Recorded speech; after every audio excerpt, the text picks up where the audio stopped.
couple of days of season ticket business that were 10 times what we've typically seen in terms of a regular day this time of year. So that's been really great. I'm excited for the in-season tournament. This will be the first year that we do that, so we've spent a ton of time with the league working on how this is going to work for the teams. It represents a great opportunity, I think, for our young players to gain experience in really pressure-filled environments, and I think it will add some real intrigue to the early part of the season, which hasn't typically happened. Our broadcast, our role on the business side really is getting fans to fall in love with these new players. The roster's turned over a ton, and so our next gen broadcast that we've spent the last couple of years working on, we're really excited about. We obviously changed some of the folks out on the back end, and our goal really on this one is to have a real national feel to our broadcast instead of what you typically see with local RSN broadcasts. And then this time of sort of a rapidly changing industry, I think our doubling down in terms of doing our broadcast ourselves has been really, really helpful to prepare us for the future, which is obviously up in the air as it relates to RSNs. With that, we're also going to launch season 2 of The Trail. Last year, that was 8 episodes and won a couple of regional Emmys, which was really great, and obviously was a great behind-the-scenes feature for our fans to be able to watch and get to know our players. And then finally, we spent the summer launching the G League team, the Remix. So that, many of you were there for that press conference at the end of June, which was fantastic, and we're excited on that one as well. Season ticket sales have gone off to a good start. The team is getting ready to go. Everything, the next few weeks will be the first game, the first practice, the first tryouts just happened. Those went really well. So we're excited about that, and I think it'll be a really great, again, family-friendly experience up in the Child Center, which is going to be fun. And then finally, on the community side, for those that don't know, serving on the governor's task force for the Central City Revitalization of Portland. That's been an important role that I think we're playing in that task force, and I think what's really important for us to engage with the city and try to figure out, how we can help in the revitalization of the city. So, for us, we drive 2 million people down to the Rose Quarter annually, which in the last couple of years, especially as traffic downtown has gone down, is really important to, again, bringing the city back up. So I think with that, I'll take any questions that folks have. Hi, Dewayne. Hey, Jason. Can you explain what you mean by a national feel for the broadcasts? Yeah, absolutely. So for us, the national broadcast feel is we hired Greg Fonseca from ESPN to take on the production role of our team, and he has a number of ideas that are going to help. Obviously, I think for us, it's not only storytelling, really getting in depth and helping tell the stories of the players both on and off the court. It's the graphics package. It's the cameras that we use. It's all of those things. And we just really want to have, a top-of-the-line broadcast. It's our vision that team has in place, and hoping to get that going. Dewayne, you've talked before about the renovation, so the arena being a 3-phase, 3-summer thing. You just did the first part of it this summer. Have you decided yet or nailed down which 2 summers between now and 2030 you're going to do the rest of it? No, that's a great question, Sean. No, we haven't nailed down those two summers. So the way we're thinking about it is we have the Women's Final Four in 2030. That was awarded to us last year. That'll be a massive event for the Rose Quarter. I think the amount of people that'll be coming from sort of all over will be great. And for us, needing to happen between those 2 years, 2 years before that, 2030 years, the year that we're looking at.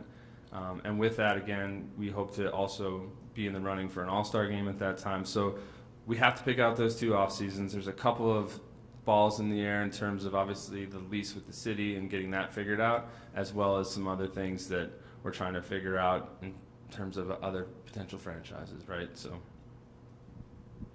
Hey, Dewayne, what have season ticket or just ticket sales been like for the Remix as well?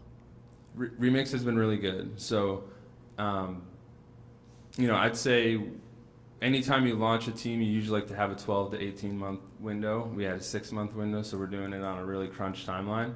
But the support has been there, and it's been great. And what's really great about the city of Portland is they come out and show up for their teams, and so it's been about what we expected it would be, and the partnership support has been really strong as well.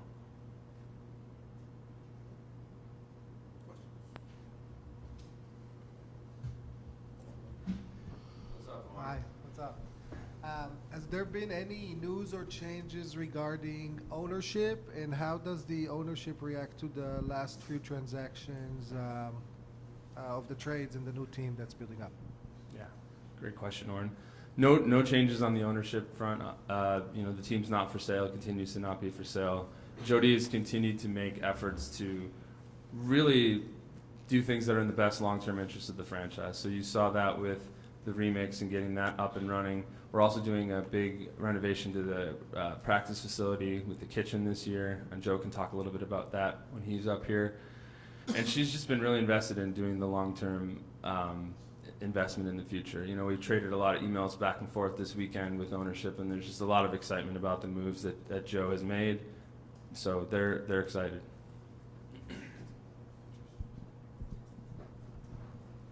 We need to talk about our Bears later, but That was a tough one. what's it like from a business standpoint to move forward from such a figure like Lillard? Challenges there. Yeah. I mean, Damian was a franchise stalwart for 11 years, and beyond that, he was an incredible person on and off the court. I don't have to tell you that; you guys already know that. But it is sports, and we have to be prepared on the business side to be ready for anything. Be ready for losing seasons. Be ready for players to change. Be ready for all of that.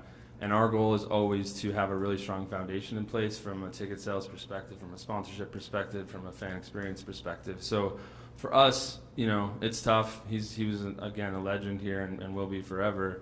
But we're also excited about the new team and the new direction that Joe has in place on the basketball side, and believe it's a really great thing for our staff to get behind and get excited about, and our fans to get excited about. Morning, Dwayne. So obviously there's a lot of moving parts in the last few weeks. There's a lot for you to focus on, a lot for Moda obviously to focus on. With everything that's kind of going on, there's probably a lot happen. So what are some of your priorities kind of going into this next season? What are you really focused on? If you could give like 2 or 3 things that are really capturing your attention. Mm-hmm. Good question. I think the big one for us is finding our next jersey patch partner. So we've had a couple of opportunities come up to do that, but we're really looking for someone who brings a community perspective to that patch partnership, much like you see with Moda. Our partnership with Moda is fantastic because it's not just about them being on the building, it's about everything that they help us do in the community and we help them with. So we're looking for that sort of angle, and that'll be a search that we continue to take on for the next few months. The next one is the fan experience part of it. So, as Sean alluded to, we have a couple of renovation years coming up, but in the meantime, we need to do everything we can to keep the building up and running. So, that started this off season with the biggest single capital project we did, which was the end zone seating. That's done a lot of things to help us on the business back end. So, for instance, we can go from a concert to a game layout much quicker. The seats are better for those fans sitting in those areas, that kind of thing.